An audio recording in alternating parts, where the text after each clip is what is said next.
đây kia này quảng sợ đây tăng gọt nhé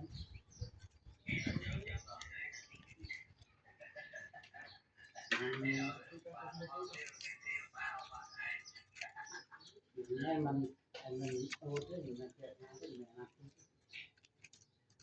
lại lại việc thu ban rồi nè đây là hay giống như thì biết là nè có những cái không sẽ không